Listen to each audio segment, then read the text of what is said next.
بسم الله الرحمن الرحيم الحمد لله رب العالمين والصلاة والسلام على رسول الله وعلى آله وصحبه أجمعين. رب اشرح لي صدري ويسر لي أمري واحلل عقدة من لساني يفقهوا قولي. السلام عليكم ورحمة الله وبركاته. وعليكم السلام ورحمة الله وبركاته. Alright, inshallah, we'll continue our talks on the subject of Aqeedah today. We left off talking about proving that the Quran is the word of Allah subhanahu wa ta'ala, and inshallah we'll continue. I just want to remind one thing about, which is connected to what's going on today also in the world at large. When you hear what's going on, for example, in Gaza today, or Palestine at large, in the world, not necessarily only Gaza, Palestine, the whole world is going through difficult times. At the same time, we see examples of people who are going through such a difficult time, and you see an amazing response from those brothers and sisters who are suffering. To be clear, this is the key thing about for them to be that calm, and to an extent, you find some people are celebrating their shuhada over there. That is because of the very same aqeedah that we are discussing today. That to have this idea of the understanding about the aqeedah that we are the creation of Allah Azza wa Jal, and we are accountable in front of Allah subhanahu wa ta'ala. This life is temporary, and we will be in front of Allah Azza wa Jal. And if we are successful on the day of judgment, that's the real success. That is the real success, and all of us are trying to attain that success. And hence, when we are clear about this, that this life itself is a test from Allah Azza wa Jal, that Allah has given us a life with given us a goal to achieve, given a purpose of life. If we are successful in that purpose, that is the real success. It's not the issue of how long we live in this world. It's not the issue of how much wealth, how much power, how many children, or whatsoever you are able to get in the dunya. The main thing is that we are successful on the day of judgment. Hence, you see that even the ones who are going through very difficult times in the world, they are at peace. You see them that they are calm because they understand that this is, even if a calamity they are going through, this is a test from Allah subhanahu wa ta'ala. And if they are successful in that calamity, then they are attaining an ultimate goal, which is entering into Jannah. That's the key thing. And this is where Aqeedah plays a huge role. Think of it. You have nothing, but you are success. You are calm. You are at peace. And of course, we also have to look at what's happening in the world, and we have to know that what Allah subhanahu wa ta'ala wants from us. In whatsoever circumstances we are in. Yes, the sabr is the key word, but sabr means what has to be understood clearly, meaning sabr is no matter what situation you are in, you act as Allah has commanded you to act. Sabr, when I was doing a class last Saturday, and I asked some of the students in my class, what do you think what sabr mean, or what they said patience. This is the English translation we come up with. Then I said, okay, what do you mean by patience? Patience, the response was patience means you wait. That's incorrect. Patience is not waiting. Your sabr is not waiting for the things to happen out of the blue, of its own. Rather, it is about you act even in the case of calamity or hardship, you still continue to act what Allah has commanded you to act. You see what I'm saying? So that clarity has to be there. Sabr is true, but sabr has to be understood well. What does it mean? It means that whether you are at hardship, whether you are at ease, you continue to do what Allah has commanded you to do. So now, in some cases, yes, it can be waiting also. Other cases, you have to respond back as Allah has commanded you to respond. Okay? Moving on. So last week we talked about, as I normally try to do, that right, kind of summarize about the last week talk first, and then today we'll talk about the challenges of the Quran. Whose word is the Quran? And these Arabs come up with the Quran, Muhammad come with the Quran. And so some of the Arabs, what they talked about the Quran themselves also. And finally, if it is the word of Allah, so what? What are we supposed to do with it, right? Okay, so now we talked about this also, the challenges the Quran Quran challenges, Allah subhanahu wa ta'ala challenges with the Quran actually. To say that, okay, every prophet that was sent, prophet came with a miracle, and the miracle was presented to the mankind to show that he is really the messenger of Allah. Because for a person to say he's the messenger of Allah subhanahu wa ta'ala, he has to come up with some proof that really he is the messenger of Allah, meaning there's nobody can do but the one who's the messenger. Now, when it comes to Muhammad sallallahu alaihi wasallam, so last week we talked about Musa alayhi salam, the story of Musa alayhi salam, or Isa alayhi salam, how they were the messengers, and the miracles that they came up with were the miracles in the field that those people were good at. They were experts in those fields, whether it's medicine, whether it was magic. They were experts in the field. So it's not a challenge that a person cannot do. That's not a challenge that who's the best wrestler or something, famous wrestler nowadays? I have no idea. Khabib. Okay. Well, there was another one, right? Recently, the one who won. Islam. Yeah. So that's not a challenge that he goes and grab a 1-month-old baby and say, "Come fight with me." That's not a challenge. The baby does not have the skills what Islam has or the Khabib has, right? So you have to have the skills that you are competing with. So Islam is going fighting with a wrestler, right? So that makes a competition. That's a challenge that you take, not a challenge that other person has no skills and you say, come and give me. Yeah. So same thing about the messengers when they came. Allah subhanahu wa ta'ala gave them the challenge in the field. You think you are the messenger, and not as individuals even, collectively.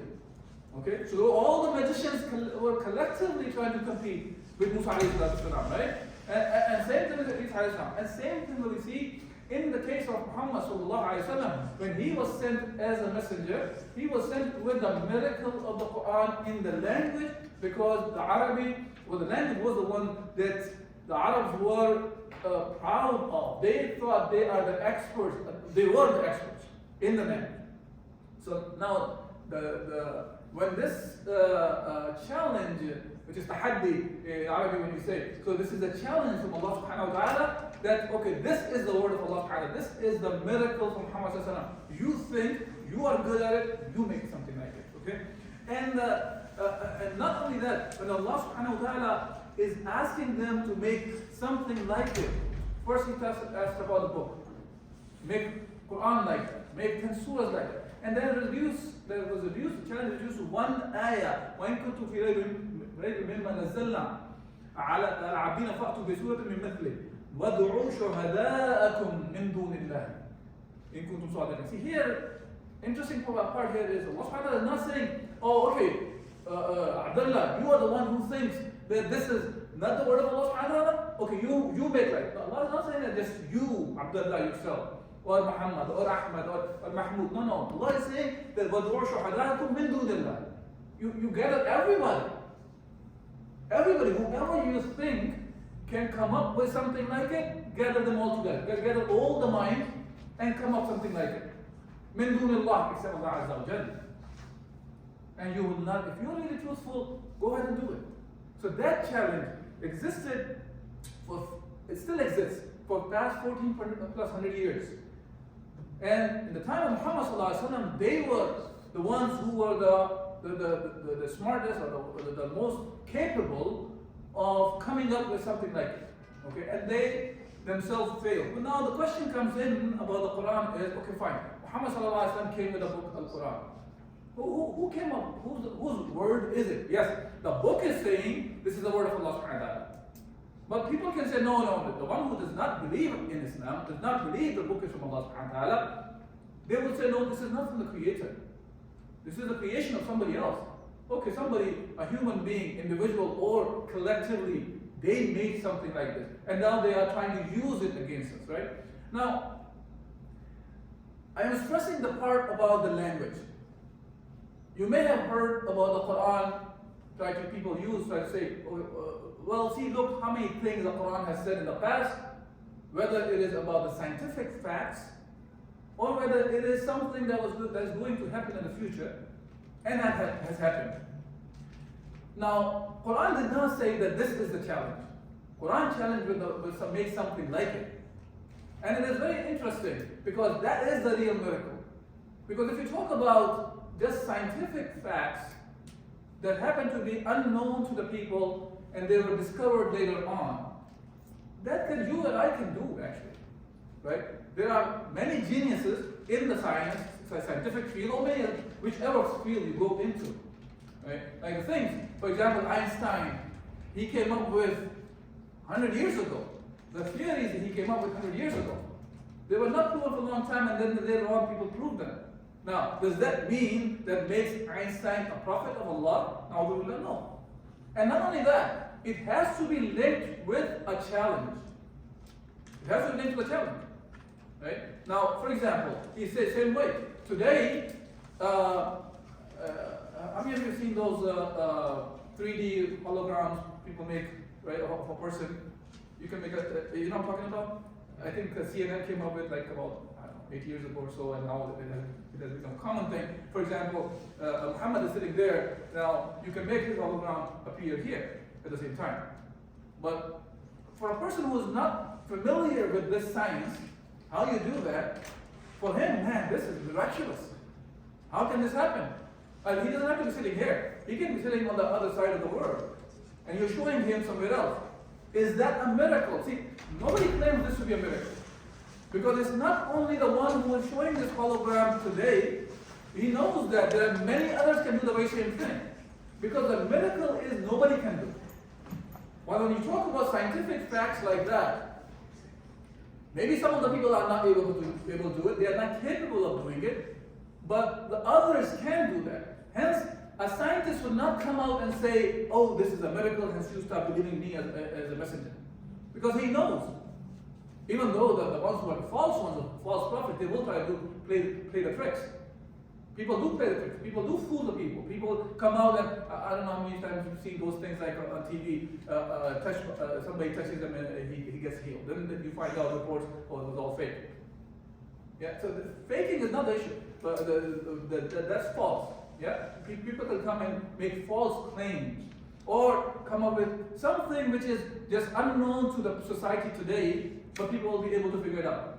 And this is what the whole thing of for the scientific inventions coming into play, right? The people who come up with the scientific inventions, the one who has invented the first time, he's the one who's okay. So you say, oh, that's the genius, because nobody else knew that he's able to do it. But we know that once one person comes up with something like that, it can be replicated. Others can come up with it. As a matter of fact, most of the scientific work that we see, well, especially, I can talk about some engineering thing because that's kind of my field as well. So in the engineering, we know that what we do is an engineer and an architect can come up with a solution to a problem, on how to build something, and then they will build one or multiple of those machines, and then you will just have an assembly line. People who are standing there who have no clue what they're doing, but they are able to produce the same thing over and over. See, but what happens here is others can do that. One engineer has done it, one scientist has done it, one inventor has done something, others will be able to do it. This is why they can come up with the patent laws or copyright laws, so others will not be able to replicate it, so the one person can continue to make money. That's a separate discussion about the issues with these kind of laws. But the point here is, Allah subhanahu wa ta'ala does not talk about the Quran, which is talking about scientific facts that people were not aware of 1400 years ago, and it took them hundreds and hundreds of years, sometimes 1,000 years to figure out what it was. And there may be many others still in the Quran that will be found, people will find out later in the future. But Quran does not call that as a miracle.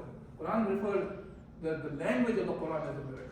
Okay? The way the Quran is structured, the way the content is in there, it has meanings in it. At the same time, it is always talking about the truth.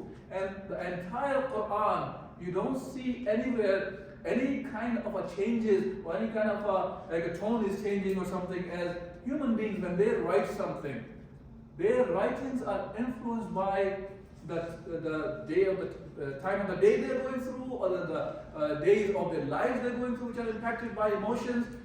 Somebody has died, somebody close one has died, some good happy event happened in the family or for that person. His skills and whatever he produces is impacted by all those things. You don't see in the Quran is impacted like that anywhere. And that's one other beauty of the Quran. Now, Quran challenges that. Now, as I said, so it could be a person says, no, these are the Arabs, they came up with this book. Okay? Second could be, no, Muhammad sallallahu alayhi wa sallam is the one who came up with this book. If these two are not possible, the only true conclusion will be automatically, which the book itself says. The claim isn't the book. This is the book of Allah subhanahu wa ta'ala. So either you say that the Arabs collectively are able to come up with something like this, or you say, no, this is the genius of Muhammad sallallahu alayhi wa sallam himself. He came up with it like this. So now let's see one by one. If it is the work of the Arabs, number one thing, Arabs in the time of Rasulullah sallallahu alayhi wa sallam, and throughout the history, they will never claim any of the work that, some of them they try, but they've never been able to come up with anything like Quran. Okay? Even in the time of Rasulullah sallallahu alayhi wa sallam, as I talked about last week as well, Al-Walid ibn Mughira, he was one of the person who was best in the language. He himself, when he heard the kalam from Rasulullah sallallahu alayhi wa sallam, his response was like this, by God, none of you is more conversant than I with poetry, melodious hymns and songs, and by God, by Allah, never did I hear anything similar to which he says. It is so sweet and so graceful that it remains at the summit with nothing to surpass it. See, there's a thing called, if you are at the peak, after the peak there's nothing. That's the idea. And in the case of the Quran, when you talk about the peak, you are never able to, you can always target that I'm trying to get there, but you're not able to get there. This is what is when we talk about it in the language of the Quran. Now, this is one thing. There's another incident about Musaylama Kadhab. Musaylama Kadhab means the liar. Musaylama was one of the leaders among the Arabs, and he was from Banu Hanifa. The tribe of Banu Hanifa. Banu Hanifa was one of the tribes to whom Rasulullah sallallahu alayhi wa sallam, when he went in his years when he was going to get the Nusra from the people, Banu Hanifa was one of the tribes. And Banu Hanifa's response was one of the worst responses to Muhammad sallallahu alayhi wa sallam, as the books of Seerah talk about. Banu Hanifa was one, another bad one was At-Taif. They did very nasty things to Muhammad sallallahu alayhi wa sallam, unfortunately. But from the very same people, there were people who became Muslim later on. And Musaylama, he came out among them and he claimed to be a prophet. He said that he is the messenger of Allah. Now, there's a story about Amr ibn al-As, radiallahu anhu, and this story is from the time he was not a Muslim. And Amr ibn al-As, radiallahu anhu, he one time went to visit Musaylama. When this is the story mentioned by Ibn Kathir when he is giving the tafsir of Surah Al-Asr. And it says that when Amr al-As went to visit Musaylama al-Kadhab, so that's a story about Kadhab. Why is he called Kadhab? Because Muhammad sallallahu alayhi wa sallam is the one who gave him this title of al-Kadhab, because he was a liar, to call himself as a prophet. Now, this is not the right time, is it? Okay. It's 12:27. Yeah. I have to keep an eye here. Okay, so Musaylama went there, and now Musaylama said to, Amr al-As went to Musaylama. Musaylama asked Amr, did your Sahib, even though Amr was not Muslim at that time, does he have anything new? And Amr knew about this verse was revealed to Rasulullah sallallahu alaihi wasallam. He said, yes, Muhammad sallallahu alaihi wasallam says, this surah, wala asr inna al-insana lafi khusr. Now, when he talked about that, now Musaylama, because of being a liar, some of the liars, they start acting something is getting revealed to them or something. They close their eyes or something is coming from the heavens to them. So this idiot, he started saying that yeah, he has some verses too. And he started saying, yeah, and this this is stupid. The ones who know, who read Arabic, they know how stupid it sounds. He's talking about, and wabar is a small animal. It's a funny animal. It's called, I don't know, hyrax, it's called. But it's like a cat, but it has very big ears. Okay? Pretty much like some of the cartoons have. What is it called? Some of the cartoons have big ears, the blue one. Looney Tunes? Huh? Looney Tunes? In the Looney Tunes, but there's a cartoon character. It's been a long time I watched cartoons, so my kids grew up. Okay, now anyways, so it says, yeah, and he's saying, oh, you have big ears, you have a chest, and he starts talking like, look, this does not sound like a kalam of Allah subhanahu wa ta'ala, word of Allah subhanahu wa ta'ala, has no value. It's like Dr. Seuss, what you call poems that you're reading. So when Amr bin al-As, when he heard, before that he heard, Musaylama goes, oh, what do you think? He's like thinking he came up with a piece of art. So Amr, who was not a Muslim at that time, his response was that I know and you know better. That you are a liar. What you're saying belongs from Allah Azza wa Jal, has no value added. And similarly, he came up with something else also, al-fil, that's talking about the elephant. He said, what do you think about the elephant? Because he's trying to make something like okay? So he started making it. But look what he goes on. Then he starts talking about, oh, you have big ears, you have big tail, a small tail, and big, your legs are like pillars. This is not the word of God. This has no content in it, one. No content, and even though he's trying to become up something like it, he's not able to produce anything. And he made fool out of himself. Yes? So when the Arabs and the scholars about Arabic, they try to see if it's the same as the Quran. They look at the Arabic linguistic and they also look at the meaningful of it, yes, the meaningfulness of it. Oh. It's not like this, you take a few words, throw them into the can, and then you shake them, and whatever comes out first, you can send it out. This is not. It has to have some meaning in it, right? It's not just it can rhyme properly. Of course, people like poetry, right? And when you talk about the Quran, it's not only that it has meaning, but on top of it, it's not like poetry. It's not like prose. It's a completely new style the Quran came with. Arabs were not familiar with this style. This is why Walid al-Mughira, his response was, I have heard all these things, but there is nothing like it. There's no similarity. Look, think of it this way. If I start talking to you like this, if I would have started the sentence, A, B, C, today we'll talk about Aqeedah, you know what the heck I'm talking about. This is stupid. At the same time, you read the Quran, Alif Lam Mim, ذَلِكَ الْكِتَابُ لَا رَيْبَ فِيهِ. Nobody questioned this Alif Lam Mim is like this. See, there's a new style came with Rasulullah sallallahu alaihi wasallam, right? And the Arabs did not make fun of this idea of, why are you just reciting some letters here? Because they were aware of it, what it means. These are just the letters mentioned to show you, oh, look, this Quran is written in the same letters that you read all the time. Like letters like Alif, Lam, Mim, these are the letters that we use. Or Noon wal Qalam. Or Alif, Lam, Ra. And so on and so on. Even talking like that.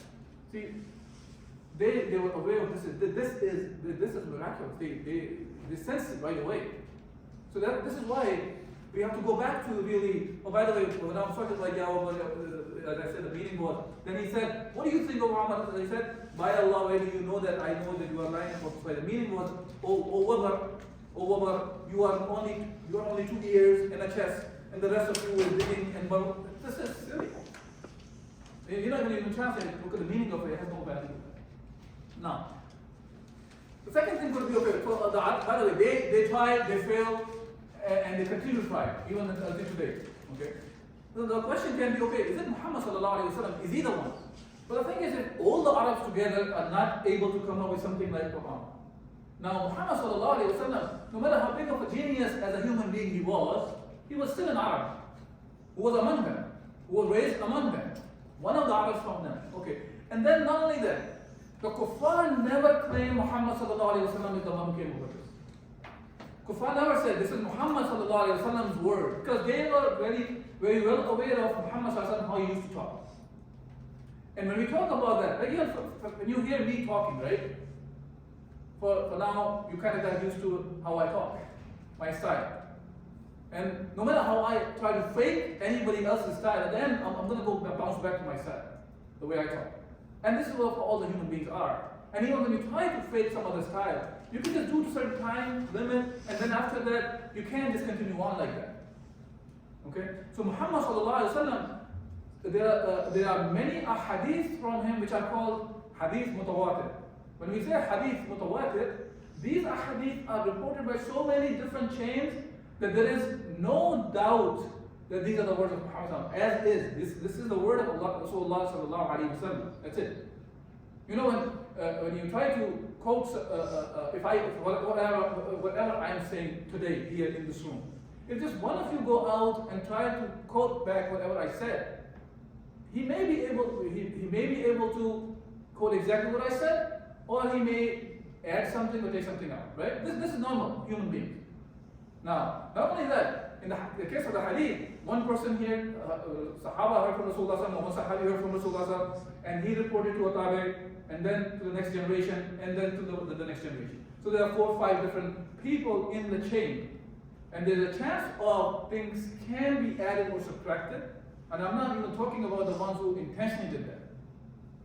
But this is why Muhaddithin, they divided the hadith in the categories which are called Khabar Ahad and Khabar Mutawatir.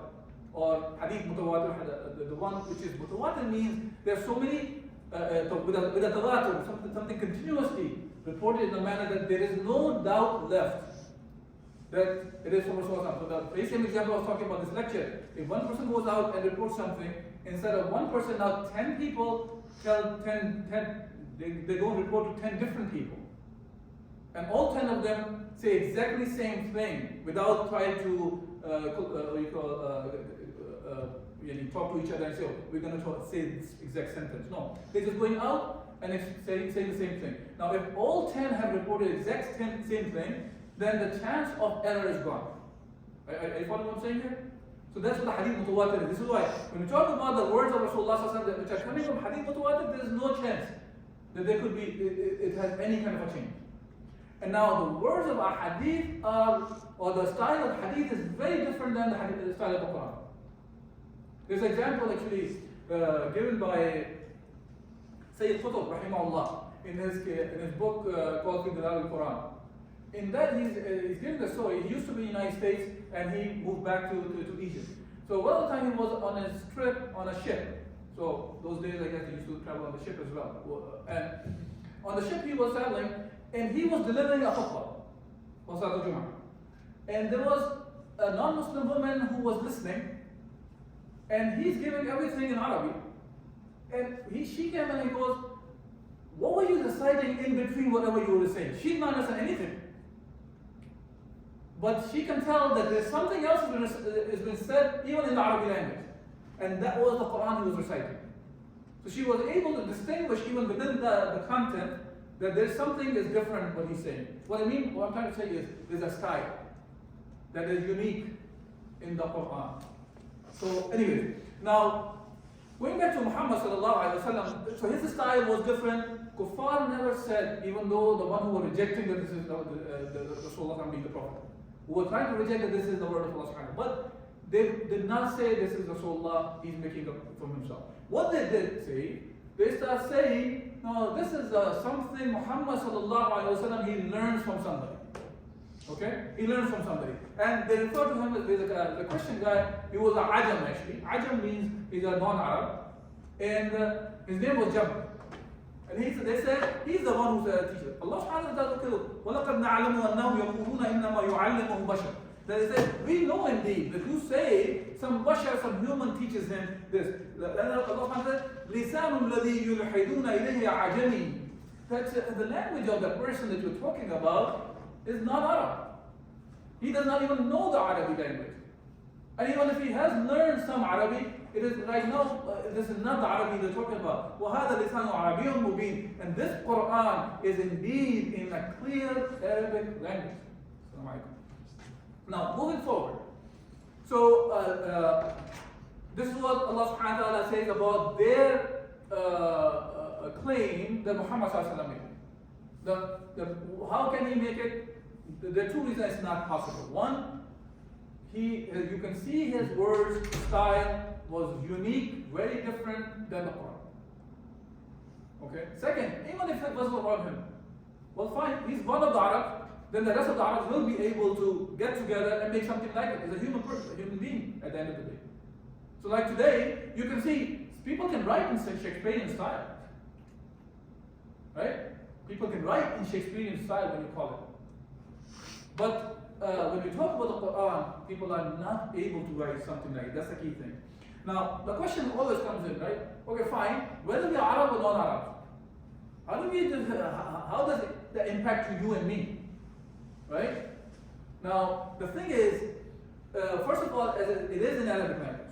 Number one thing. So it's no different than when you are not familiar with any subject. What do? You can gain the knowledge of the subject. We are all challenged with this, and we still have Arab scholars of the language, and they can tell you the difference between what the Quran, the way the Quran is written, and what another person is trying to come up with. Okay, and that challenge is collectively. By the way, this is what I was trying to say. Allah subhanahu wa ta'ala says, وَادْعُوا شُهَدَاءَكُم مِّن دُونِ اللَّهِ, right? Bring everybody together. The whole world you can get together. That's not a problem. Gather whosoever. You know, how many of those scholars in a language you can bring together, and you can see that it's not possible. Now, for the non-Arab also, it's no different than any other subject. A person, you can go for a surgery, for example, right? And you want to have a surgery. You have no clue. The person is going to cut you off and take parts of your body out and put new parts in or something, whatever he's going to do. How do you believe that he is going to do the right thing?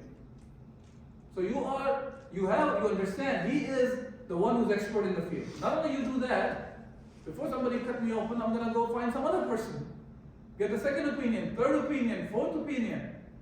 Before I will say, okay, yeah, that is something right to be done. And you'll risk your life for that. And not, you do on a daily basis. You want to fly from here to California, you get in the airplane. You're not the one who knows how to fly the plane. But you are trusting the knowledge of the person who's flying and the one who built the airplane. That it works this way. And there are so many people are witnesses for this that will tell you, yes, the plane works this way. And these are the people who can do that. So now the conviction level becomes that, yes, that's the way it works. So same way when we talk about the Quran, even if a person does not know the language, he has the knowledge of centuries where thousands and thousands, and millions of people have witnessed that this cannot be replicated, has never been replicated, and still the challenge is there. Even if a person thinks, okay, fine, all those people before me, they were idiots. I can come up with something. Okay, go ahead and do it. That's the idea. So the challenge is always there in that case, okay? Now, about this, another aspect of the Quran that was revealed to Rasulullah sallallahu alaihi wasallam, there are many proofs about this that nothing has been changed. Okay? When I'm talking about nothing has been changed, there are manuscripts which were written in the time of Rasulullah sallallahu alaihi wasallam, and then they were copied by the Sahaba, and the whole generation of Sahaba, which means the consensus of Sahaba, Ijma' Sahaba is there, that the Quran that was written in the time of Rasulullah, many of the time people try to deceive as if the Quran was written in the time of Abu Bakr Siddiq radiallahu anhu. This is not true. The true statement is, the Quran was written under the guidance of Rasulullah sallallahu alayhi wasallam in his time. Okay? Quran was written in his time. He had katibin wahi, which means the transcribers of the revelation. And those people who wrote under the guidance of Rasulullah sallallahu alayhi wasallam. As a matter of fact, you will see that certain words, for example, Rahman, right? In Arabic, you may write Rahman with Ra, Ha, Mim, Alif, and Noon. But you don't see it written like that. Because Rasulullah specifically guided them as he was told by Jibreel. So you write like what? Ra, Ha, Mim, and Mim has a small Alif Maqsoor on top, right? And then you write Noon. Or words which may be written with a Sin but written with a Sad.